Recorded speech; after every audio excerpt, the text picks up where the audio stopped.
Anda masih bersama kami pemirsa. PJ Gubernur Sumatera Selatan Ellen Setiadi menilai permasalahan finansial tim Sriwijaya FC merupakan urusan perusahaan. Sementara pemerintah provinsi berikan dukungan melalui fasilitas tempat latihan.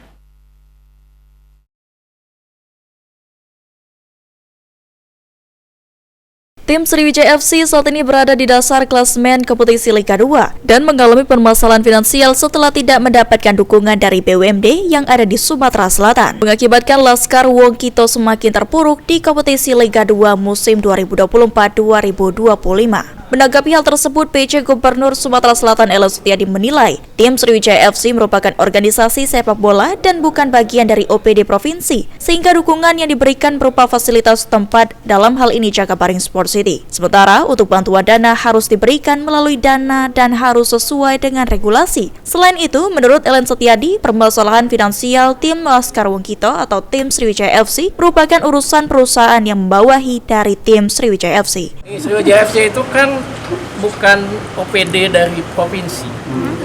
Iya, ini kan ormas yang harus kita dukung sama-sama. Kalaupun kita memberikan dukungan, beri uang, kan harus ada regulasi, ada ini segala macam gitu loh. Jadi nggak bisa spontan. Nggak bisa spontan. Kalau kita OPD, ada anggarannya kita masukkan uangnya. Kalau ini kan enggak. Kalau kita kasih bantuan bentuknya hibah. Yang kita bisa bantu kan dukung melalui Jakabaring Sport City, JST, untuk tempat fasilitas tetap kita berikan dukungan. Kalau yang lainnya? Kalau yang lain itu harus ada aturan regulasinya. Jadi tetap salah Pembicaraan mungkin ke manajemen Pak, karena ini kan terkait gaji. Manajemen kan sudah hampir 1,5 bulan yang lalu sudah ketemu ya kita ya. Tapi kalau teknikal itu kan memang urusannya perusahaan, gaji segala macam. Kita nggak bisa masuk dari provinsi.